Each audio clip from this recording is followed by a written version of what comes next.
Ibu-ibu sekalian, di Islam hari ini krisis ahli fikih perempuan. Ahli fikih perempuan ini kita hampir tidak punya sama sekali. Jadi ibu-ibu ya, hari ini hukum fikih yang mengikat ibu-ibu itu semua dirembukkan oleh laki-laki, didiskusikan oleh laki-laki, diputuskan oleh laki-laki, dan dipaksa untuk dipakai oleh kalangan laki-laki. Ini tolong disadari. Jadi jangan mau ibu-ibu sekalian jadi korban buaya-buaya darat itu. Ini memang menjadi satu kewajiban kita semua, kalangan bapak-bapak dan ibu-ibu, supaya mendorong anak-anak kita yang perempuan untuk menjadi ahli fikih hukum agama dari kalangan perempuan. Supaya apa? Supaya hukum-hukum fikih di dalam Islam itu ada yang mewakili kepentingannya perempuan. Ada satu keresahan itu, agak tinggi cerita saya ini, tapi tolong dimaknai secara bijak. Ada salah satu yang menurut saya satu-satunya, seorang penghafal Quran 30 juz, dia guru besar di Columbia University di Amerika, dia seorang Libanon, namanya Profesor Dr. Azizatul Hibri. Dia adalah satu-satunya ahli fikih perempuan yang ada di dunia ini, yang menguasai tafsir Al-Quran sekaligus dia menjadi mufassir paling top di kalangan perempuan.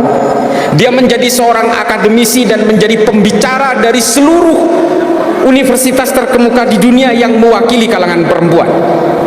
Jadi Bapak Ibu sekalian, mohon maaf, ada 38 yang saya tahu kitab namanya Adabul Mar'ah yang mengatur tentang adab kepada kalangan perempuan.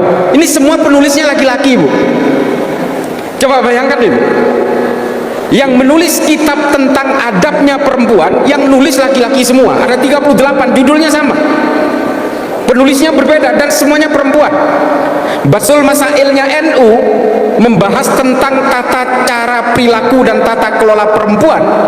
Itu yang ngebahas itu laki-laki semua.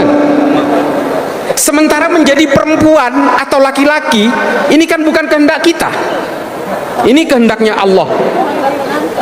Allah memberi ruang yang sama kepada perempuan dan laki-laki untuk setara. Meskipun ibu-ibu harus paham, menjadi seorang perempuan auratnya dibatasi, tapi dalam hak sosial, hak politik, hak ekonomi, semuanya punya kesempatan yang sama. Semua manusia, laki-laki atau perempuan, dilahirkan dengan harga diri yang sama. Tolong dicatat ini. Maka Bapak Ibu sekalian, kalau punya anak perempuan, meskipun saya sendiri tidak berhasil mencetak anak saya menjadi ahli fikih perempuan, tapi sepanjang anak saya mau sekolah, saya dorong terus. Anak saya perempuan, Bu, pakai hijab sama. Sekarang sedang ngambil S2 marketing di Skotlandia. Saya dorong kemanapun dia mau, karena ilmu itu penting bagi kalangan perempuan. Kalau perempuan itu telat dalam ilmu pengetahuan, maka seterusnya akan dibodoh-bodohi oleh kalangan buaya-buaya darat ini. Buaya daratnya ke sini. Nah, ini menjadi penting, karena ini tolong dicatat juga. Ini perempuan dulu saya urusin, Bapak Ibu sekalian. Angka orang yang tidak percaya adanya Allah itu paling tinggi di Saudi, di Arab Saudi. 5 dari 300 orang Saudi mengaku tidak percaya kepada Rasulullah dan tidak percaya adanya Allah. Kok bisa? Saudi loh. Kenapa itu? Karena di Saudi ajaran Wahabi itu, dakwah An-Najdiyah itu sangat mengekang perempuan, Bu. Jangankan dalam kehidupan sehari-hari, sampai parkir pun perempuan dan laki-laki itu harus terpisah. Parkir, sekolah mereka harus dipisah, ke mall harus dipisah, mantenan harus dipisah. Sehingga akhirnya apa? Perempuan di Saudi itu memberontak. Loh, saya menjadi perempuan ini kan bukan kehendak saya, tapi kok Allah tidak adil kepada kalangan perempuan? Maka Saudi akhirnya melahirkan perempuan-perempuan yang tidak percaya kepada Islam, tidak percaya kepada tuntunan Rasulullah, dan tidak percaya dengan adanya Allah. Namanya Rana Ahmad, ada Dina Ali Sahnun, ada Rahaf Al-Kunun, ada Ajla, ada Aywa. Ini adalah orang-orang Saudi, perempuan yang akhirnya kabur dari Saudi karena tidak percaya Allah. Di Saudi itu dipenggal kepalanya. Yang menjadi korban dari fikih-fikih yang terlalu menindas kepada karangan perempuan ini, akhirnya mereka memberontak dengan tidak percaya kepada Allah. Nah, ini penting, Bu. Kita kan punya cita-cita yang sama, Bu. Kalau pengen, kalau bisa ini satu Bandung ini berada di surga yang sama. Kalau ada kalau ada satu orang yang ateis, kan kita tidak ikhlas juga, Bu. Kita ketawa ketiwi di surga, terus ada yang gelepar-gelepar di neraka, kan nggak enak juga ngelihatnya. Nah, kita inginnya punya cita-cita yang sama, satu keluarga besar, satu anak keturunan kita semuanya itu akan masuk surga. Jangan sampai ada yang ateis, jangan sampai ada yang tidak percaya kepada Allah. Ini adik-adik sekalian dari santri dan siswa sekolah. Hari ini Bapak Ibu sekalian, saya mau ceritain soal ketidakpercayaan kepada Allah. Nanti saya hubungkan dengan bagaimana orang-orang NU harus menyikapi ini. Kalangan Nahdien harus mengikuti pola-pola supaya Islam itu tegak kembali dalam ilmu pengetahuan. Ini penting nih. Jadi Bapak Ibu sekalian, saya kemudian punya rasa penasaran, mengapa anak muda di Arab itu lebih mudah tidak percaya adanya Allah. Saya datang ke beberapa kota di Arab untuk membuktikan apa pangkal penyebabnya. Yang pertama, ternyata buku-buku yang menganjurkan ketidakpercayaan kepada Allah di Arab itu sedang naik-naiknya. Ada satu buku yang paling laris di Arab itu, judulnya The Black Hole and the Big Bang Theory of the Making of Universes. Terjemahannya gini: lubang hitam dan ledakan besar terciptanya alam semesta. Ini ditulis oleh seorang ilmuwan dari Eropa, dari Amerika, namanya Stephen Hawking. Buku ini menceritakan begini, Bu. Alam semesta ini tercipta karena hukum fisika, namanya mekanika kuantum. Terjadi karena ledakan besar akibat daya tarik listrik positif dan negatif. Sehingga kesimpulan Stephen Hawking, Bapak-bapak sekalian, Allah itu nggak ada, Tuhan itu nggak ada, bohong itu. Allah itu diciptakan oleh manusia sebagai alat penakut. Kalian kalau mau takut jangan kepada Allah, takutlah kepada CCTV, katanya di buku itu. Kalian jangan jadi begal, jangan jadi jambret. Kalian harus takut kepada CCTV, karena CCTV lah nanti yang akan bercerita kepada polisi sehingga kamu ditangkap. Ini kata Stephen Hawking, dan buku ini laris sekali di Arab. Itulah mengapa kalau di googling ya, tingkat ateisme paling tinggi itu di Arab. Saya pernah ke Tunisia. Saya masuk ke toko buku, saya tanya, buku paling laris di Tunis ini apa?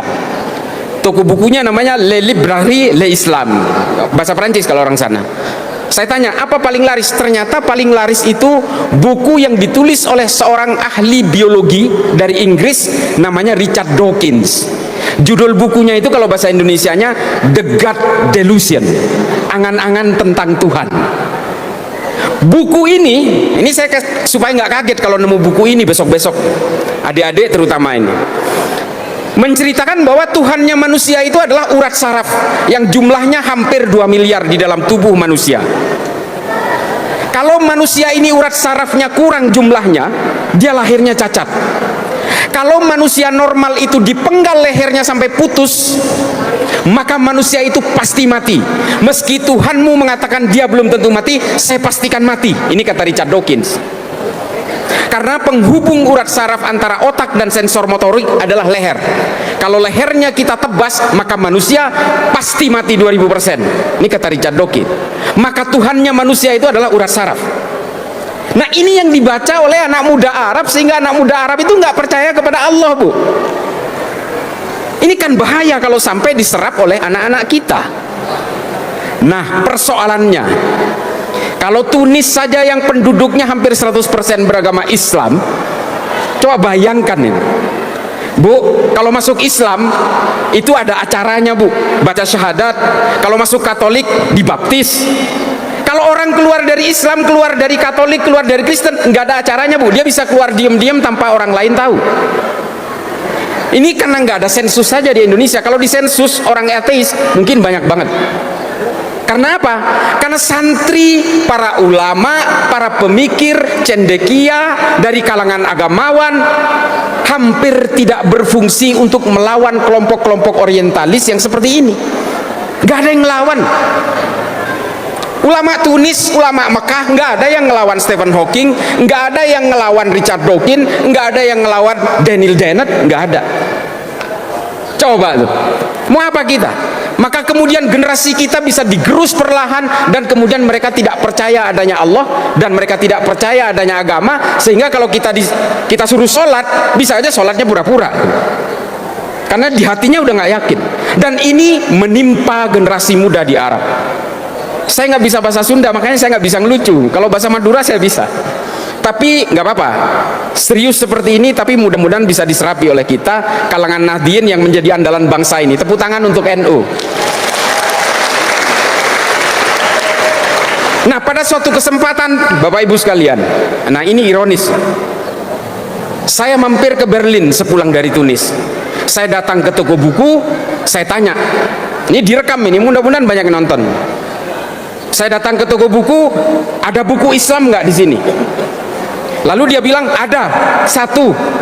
Ada yang beli nggak? Nggak ada. Ya dasar Berlin, Eropa, Islamnya minoritas, oke lah.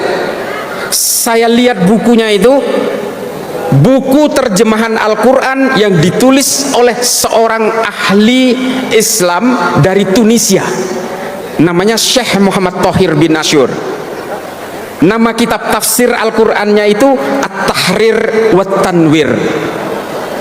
Saya iseng baca, Bu, Bapak Ibu sekalian. Ternyata di dalam kitab tafsir dari mufassir Syekh Muhammad Thohir bin Asyur ini, saya temukan konsep penciptaan alam semesta oleh Allah yang terjadi karena ledakan besar akibat petir dan hujan. Coba, ini kan listrik, Pak. Sama kurang lebih dengan teorinya Stephen Hawking dalam Big Bang Theory tadi. Yang disebut oleh Syekh Muhammad Thohir bin Asyur itu al-ittisal wal infisal, penyatuan dan pemecahan. Ulama kita nggak ada yang membahas ini. Makanya ajaran-ajaran yang tidak percaya Allah seperti Stephen Hawking dan Richard Dawkins tadi merajalela di Arab. Karena apa? Ulamanya diem. Ulama-ulama Saudi terutama malah sibuk dengan fikih-fikih recehan, furu'iyah, ikhtilaf yang sudah dibahas berabad-abad, nggak ada kunjung habisnya. Mereka malah lebih sibuk untuk mengharamkan maulidan, mengharamkan musik, mengharamkan wayang golek. Mereka lalai untuk menanamkan akidah kepada generasi-generasinya. Ini loh, mereka lebih sibuk untuk menyerang sesama muslim karena hanya perbedaan-perbedaan tafsir. Ini kerjaan Wahabi ini. Mereka lalai kemudian memikirkan generasi Islam supaya Islam kembali kepada ilmu pengetahuan. Yang mereka perebutkan adalah otentisitas. Saya yang paling asli. Orang-orang NU itu tercemar ajaran Hindu dan sebagainya. Seolah-olah kiai-kiai NU, para muassis Nahdlatul Ulama itu nggak ngaji semua ke sana. Lah gimana? Musik aja diharamkan oleh Wahabi, coba. Padahal musik ini kita bicara musik. Mohon maaf para kiai, ini mungkin saya sebenarnya hanya lebih dulu tahu kadang-kadang. Di Islam sejarah musik ini sangat panjang, Ibu sekalian, Bapak Ibu sekalian. Ada nama ulama namanya Ibrahim Al-Mausuli. Ini adalah orang pertama 80 tahun setelah Rasulullah yang mengumpulkan seluruh alat musik di Arab untuk kemudian dipentaskan di sebuah kota di Irak namanya Mosul, yang sekarang dikenal Mosul, makanya namanya Ibrahim Al-Mausuli. Dan kemudian dipentaskan juga di beberapa kota termasuk Damaskus dan Madinah. Sehingga apa? Akhirnya seorang ulama Islam namanya Al-Kindi menemukan notasi dasar musik. Setelah itu disempurnakan oleh Al-Farabi menjadi notasi yang kita kenal hari ini, menjadi do re mi fa sol la si do, dalam sebuah kitab namanya Al-Musikal Kabir, Kitabul Musikal Kabir nama kitabnya. Diterjemahkan ke dalam bahasa Latin sehingga kemudian beredar di Eropa. Nama judul bukunya itu De Ortu Sintiarium, sehingga akhirnya melahirkan musisi-musisi hebat di Eropa, Johann Sebastian Bach, Mozart, Dvorak dan sebagainya. Ini Islam, Bu, yang memulai. Sekarang sama Wahabi diharamkan. Memangnya ulama-ulama dulu itu nggak belajar fikih apa? Belajar mereka, tahu juga mereka. Nah, Bapak Ibu sekalian, santri jika ingin terlibat dalam peradaban manusia, ya harus memajukan ilmu pengetahuan. Kita pernah berjaya sejaya-jayanya dalam ilmu pengetahuan. Jadi Bapak Ibu sekalian, terutama di kalangan ibu-ibu, dorong, Bu, jangan dihambat-hambat. Kalau ada anak yang ingin sekolah, dorong, semangati mereka. Kalau mau nikah, nikah aja, tapi ilmu pengetahuan kan nggak harus terhambat oleh pernikahan. Tetap aja baca buku, Bu. Saya itu baca buku sampai hari ini 1000 halaman per bulan minimal itu. Ini mata saya sampai remuk kayak gini. Nah, ini adalah gambaran bahwa bagaimana kalau kita ingin memajukan Nahdlatul Ulama, ya majukan dengan ilmu pengetahuan. Saya tadi bisik-bisik dengan Kiai Sofyan, dengan Mustasyar. Saya bilang Pancasila itu nggak ada apa-apanya kalau nggak ada NU. Saya pertegas, kita semua sadar yang mempersatukan bangsa ini adalah Pancasila. Tapi kalau nggak ada Nahdlatul Ulama, Pancasila nggak ada apa-apanya. Maka kemudian orang-orang yang ingin merobohkan Indonesia itu pasti ingin merobohkan Nahdlatul Ulama lebih dulu, sehingga mereka nantinya akan dengan mudahnya merobohkan Pancasila. Saya bukan karena terlalu NU, Pak, bukan. Saya ini NU tulang sumsum memang. Tapi yang menemukan teori tentang kekuatan NU di Indonesia itu seorang akademisi barat namanya Phil Caruso, yang mengatakan bahwa perekat Indonesia itu adalah Pancasila. Tapi Pancasila itu nggak bakal ada apa-apanya kalau nggak ada Nahdlatul Ulama. Ini kata Phil Caruso. Saya nggak ngecap, Pak. Kalau dulu NU itu mau memberontak ke Indonesia, bisa aja, Pak. Lah, sekarang nih contohnya nih, anggota Banser itu 7 juta loh, anggota Banser. Polisi kita jumlahnya, tolong dikoreksi kalau ada polisi di sini, anggota polisi kita 482.000, tentara kita 1.076.000, Banser 7 juta. Coba, kalau NU mau memberontak, cukup ngandalin Banser aja, meskipun nggak punya senjata, bisa itu ngerebut. Tapi menjadi pemberontak ini bukan DNA-nya NU. NU nggak diwariskan itu oleh para muassis Nahdlatul Ulama.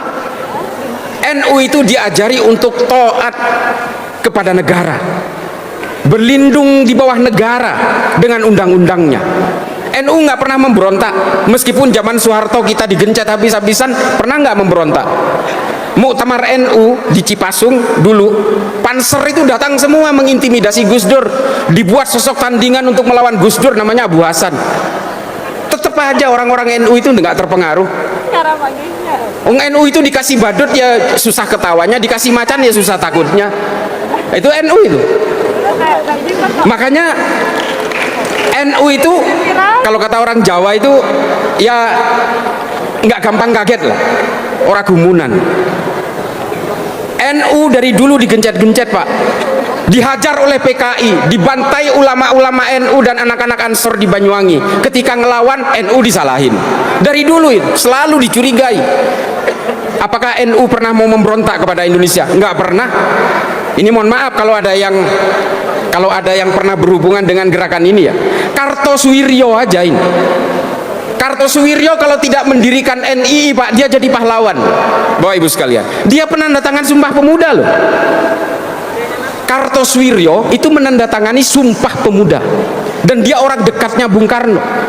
Tapi karena hanya kecewa karena dia tidak mendapatkan konsesi politik sesuai keinginannya, setelah merdeka dia memproklamasikan berdirinya negara Islam Indonesia di Tasikmalaya. kecewa dikit udah jadi pemberontak. NU nggak pernah. Gus Dur saja diturunkan secara tidak konstitusional, bahkan orang NU pada nyantai Pak, diem. Apa? Karena kata Gus Dur, tidak ada jabatan yang perlu dibela mati-matian. Buat saya bangsa ini jauh lebih penting. Ini kata Gus Dur. Maka NU menurut Phil Caruso, saya teorinya berpegangan itu, NU adalah perekat dari berbagai perbedaan itu. Bersama Pancasila dia seiring sejalan menegakkan NKRI. Tapi tolong diingat nih, pemerintah hari ini yang sudah berganti presidennya, tolong disadari Pak Prabowo dan Gibran sebagai wakil, Pancasila nggak ada apa-apanya kalau nggak ada NU.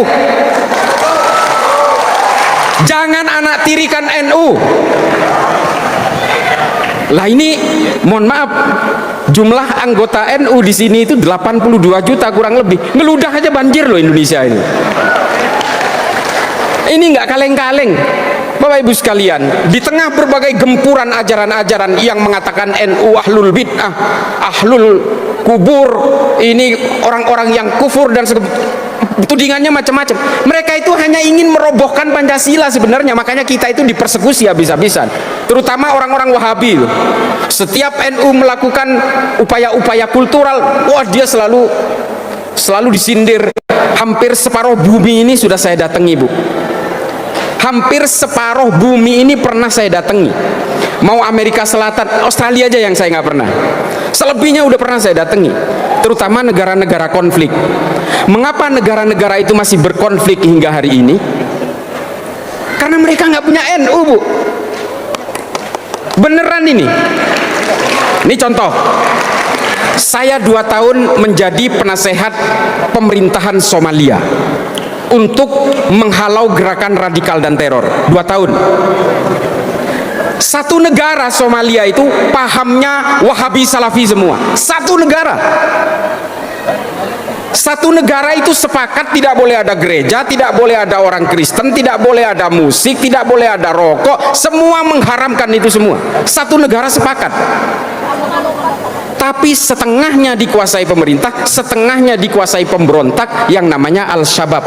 Padahal agamanya sama, alirannya sama, pahamnya sama, ijtihadnya sama, manhajnya sama, madhabnya sama. Coba bayangkan, apalagi Indonesia yang berbeda-beda. Ini mereka nggak bisa akur. Kenapa? Ya karena nggak ada Nahdlatul Ulama itu. Setiap rapat dengan pemerintah Somalia selalu saya usulkan, kalian harus membuat organisasi yang bisa menjadi perekat dari semua itu. Seperti di Indonesia yang namanya Nahdlatul Ulama, mereka nggak sanggup. Ya sudah, saya berhenti. Saya makan gaji buta 2 tahun Pak Kiai. Akhirnya saya berhenti karena setiap usul saya nggak diterima oleh mereka, nggak bisa diwujudkan. Daripada saya makan gaji buta, ya sudah saya berhenti aja. Lumayan sih gajinya, 25 juta sebulan. Tapi ya saya akhirnya berhenti. Karena usul saya untuk menciptakan sebuah bejana kebangsaan berbasis agama tidak pernah mereka bisa wujudkan. Mari bicara Sudan, bicara Nigeria, bicara Suriah, bicara Palestina, sama aja Pak. Kalau di Palestina hari ini memang menjadi korban kemanusiaan dari kebiadaban Israel, yang ada adalah wadah paramiliter seperti Hamas, Al-Qassam dan sebagainya. Itu adalah pasukan perang. Tapi lembaga yang sejenis Nahdlatul Ulama nggak ada, Pak. Yang mau berdiplomasi, yang mau merajut dari segala perbedaan, itu nggak ada. Termasuk juga di Irak hari ini. Bapak Ibu sekalian, yang paling terakhir saya ingin ingatkan, Indonesia ini 17.000 pulau, ada 700 suku, ada 800 bahasa, ada 6 agama besar beserta seluruh alirannya kurang lebih sekitar 78 aliran. Coba bayangkan betapa perbedaan itu luar biasa. Tapi Indonesia hampir 100 tahun ini masih tetap menjadi negara yang utuh, negara kesatuan Republik Indonesia. Tepuk tangan untuk NKRI. Setelah tepuk tangan saya ingatkan, karena apa? Karena Pancasila yang membuat kita semua itu menjadi utuh. Pancasila tetap menjadi kuat karena apa? Karena Nahdlatul Ulama. Tepuk tangan. Kalau Indonesia ini ada di Arab, nih Arab ya, ada Bahrain, ada Kuwait, ada Oman, ada Yordan, ada Arab Saudi, ada Yaman Utara, Yaman Selatan. Coba itu, negara perintil-perintil, negara kecil-kecil, Bu. Padahal sukunya semuanya Arab, bahasanya semuanya Arab, sama. Agamanya hampir dikatakan 98% Islam semua. Tapi mereka nggak bisa menjadi satu negara. Tuh, bandingkan. Kalau Indonesia ini ada di Arab, mungkin udah pecah menjadi 12 negara, Bu. Atau mungkin 20 negara. Nah, Indonesia ini harus kita syukuri. Makanya sekali lagi saya mau ingatkan pemerintahan Pak Prabowo ini, betapa pentingnya NU untuk merajut dari semua perbedaan itu. Kita adalah orang-orang yang tidak pernah gelisah oleh perbedaan. Kita adalah orang-orang yang tidak pernah sibuk menghitung dosa orang lain. Hijrah bagi kita adalah hijrah menghapus dosa sendiri tanpa harus gelisah oleh dosa orang lain. Ini NU nih. Jangan kayak artis-artis itu merasa hijrah terus dia menerakakan orang, ya kan? Mendosa-dosakan orang yang berbeda dengan dirinya. Jangan, NU nggak gitu. NU juga tidak gelisah oleh perbedaan agama dari orang lain. Bapak Ibu sekalian, saya ingin mengingatkan kembali, kita sebagai orang Islam, karena kita meyakini kul huwallahu ahad, Allah itu hanya satu, maka kita juga harus meyakini bahwa semua manusia apapun agamanya, apapun sukunya, diciptakan oleh Tuhan yang sama. Ibu-ibu bisa mencerna ini ya. Kita nih Islam, orang yang Kristen itu kira-kira diciptakan oleh Allah yang berbeda nggak? Enggak. Tuhannya sama, Bu, karena Tuhan hanya satu. Maka kemudian takdir-takdir kelahiran yang membedakan keimanan kita, ini ditulis oleh Habib Ali Al-Jufri dalam Al-Insaniyah Qabla Tadayyun. Orang yang kemudian menjadi berbeda suku, berbeda agama karena lahirnya yang berbeda. Saya lahir di Madura dari orang tua beragama Islam, kakek buyut saya serba Islam, kakek buyut saya NU, orang tua saya NU, saya sendiri NU, ya maka saya menjadilah Islam yang Nahdien. Karena memang karena lahir di Madura. Coba bayangkan kalau saya lahir di Papua, mungkin lebih hitam dari begini kulit saya dan mungkin saya bukan Islam. Kalau saya lahir di Manado mungkin saya glowing, tapi saya bukan Islam juga. Sementara kelahiran ini semuanya adalah kehendaknya Allah. Ini kata Habib Ali Al-Jufri, bukan kata saya. Maka kemudian kata Habib Ali Al-Jufri, betapa pentingnya kita sebagai orang Islam menghargai perbedaan, menyadari bahwa orang yang berbeda adalah diciptakan oleh Tuhan yang sama. Maka apa tugas kita nih? Tugas kita yang Islam ini, tunjukkan dengan akhlak yang mulia dan bawakan Islam ini sebagai agama yang rahmatan lil alamin. Itu dua tugasnya. Sehingga apa? Orang beragama lain akan tertarik kepada agama kita, sehingga mereka mau mempelajari keimanan-keimanan kita. Supaya apa? Membuka pintu hidayah kepada orang yang berbeda agama. Bukan dengan mencaci maki, bukan dengan menghujat, bukan dengan menyalah-nyalahkan, bukan dengan meneraka-nerakakan orang yang berbeda. Menganggap agama kita benar harus wajib. Saya sebagai orang Islam menganggap hanya Islamlah yang paling benar. Innad dina indallahil Islam, jelas. Tapi menganggap Islam adalah agama yang benar, agama yang kita anut yang paling benar, tidak harus menganggap agama orang lain pasti salah dan apalagi menyalah-nyalahkan. Untuk menganggap istri saya cantik, tentu saja saya tidak harus menjelek-jelekan sampian semua, tidak perlu. Cantik ya cantik aja buat saya. Istri saya ada tuh, bangga pasti itu. Jadi Bapak Ibu sekalian, begitulah konsep beragama berbasis kemanusiaan, al-insaniyah qabla tadayyun, humanity before religiosity. Ini penting, Bu, karena ini adalah ajaran Rasulullah. Rasulullah tidak pernah memaksa orang-orang yang belum berislam untuk tunduk kepada agama Islam. Rasulullah tidak pernah ada riwayatnya satupun di dalam kitab-kitab sejarah, At-Tabari, Imam As-Suyuti, Al-Mas'udi, Ibnu Katsir, Ibnu Athir, Ibnu Khaldun tidak pernah menceritakan bagaimana Rasulullah memaksakan orang untuk menjadi Islam. Tidak. Rasulullah menyebarkan Islam itu dengan kedamaian, dengan kemanusiaan. Banyak kisahnya, nggak perlu saya kisah-kisahkan soal ini. Di dalam sirah nabawiyahnya Raqib As-Sirjani, ada Ibnu Ishaq, ini semua menceritakan bagaimana Rasulullah itu membawa Islam ke dalam suatu konsep perdamaian yang luar biasa. Nah, ini Mudah-mudahan bisa ditiru oleh kalangan Nahdien, adik-adikku, anak-anakku semua, supaya Nahdlatul Ulama ini tetap bertumpu kepada kemanusiaan dan peradaban. Tujuannya apa? Supaya kita bisa memajukan Islam ini dengan ilmu pengetahuan, sehingga kalangan Nahdien tidak lagi terpuruk dalam peradaban manusia. Hari ini mudah-mudahan, kemarin 1 abad NU kan ada fikih peradaban. Nah ini kalau kita pahami dari isinya semua, maka kita harus memajukan ilmu pengetahuan. Kejar ilmu itu kemanapun, baca buku. Jangan sampai cuma hanya baca 1 buku lalu menganggap inilah yang paling benar. Jangan, semua harus dipelajari sehingga kita berhasil menemukan konsep yang paling hakiki.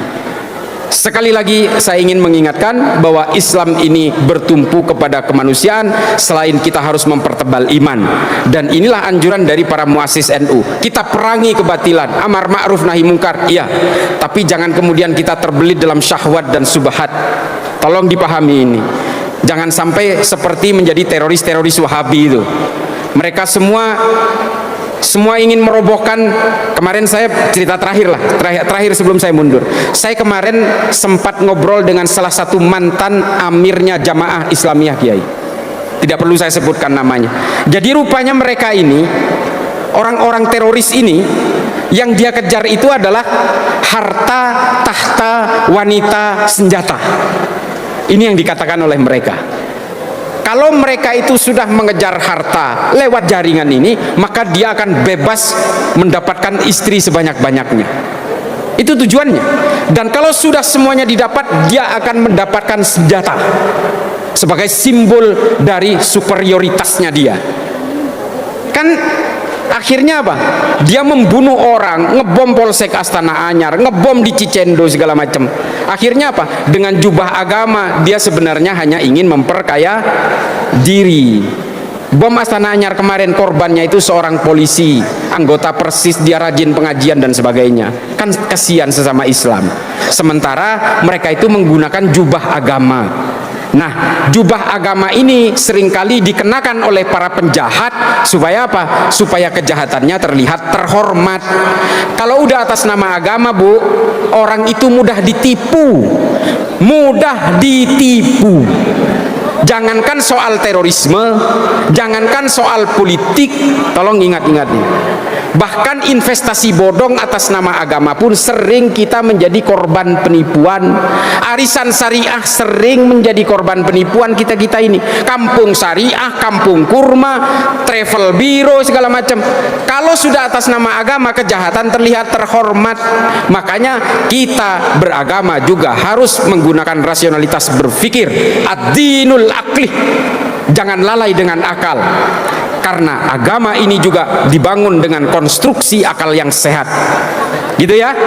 Ibu-ibu sekalian, mohon maaf Bapak Ibu sekalian, para kiai, kurang lebihnya mudah-mudahan ini bisa bermanfaat bagi saya pribadi yang fakir ilmu, dan bisa bermanfaat bagi seluruh siapapun yang ada dalam majelis ini. Mudah-mudahan juga bermanfaat kepada kita kalangan Nahdien. Selamat Hari Santri.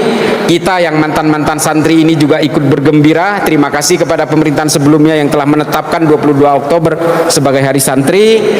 Sangat mengapresiasi sekali. A'udzubillahi minasyaitonirrajim. Bismillahirrahmanirrahim. La nufarriqu baina ahadin mir rusuli wa qalu sami'na wa ata'na ghufranaka rabbana wa ilaikal masir. Wallahul muwaffiq ila aqwamit thoriq. Wassalamualaikum warahmatullahi taala wabarakatuh.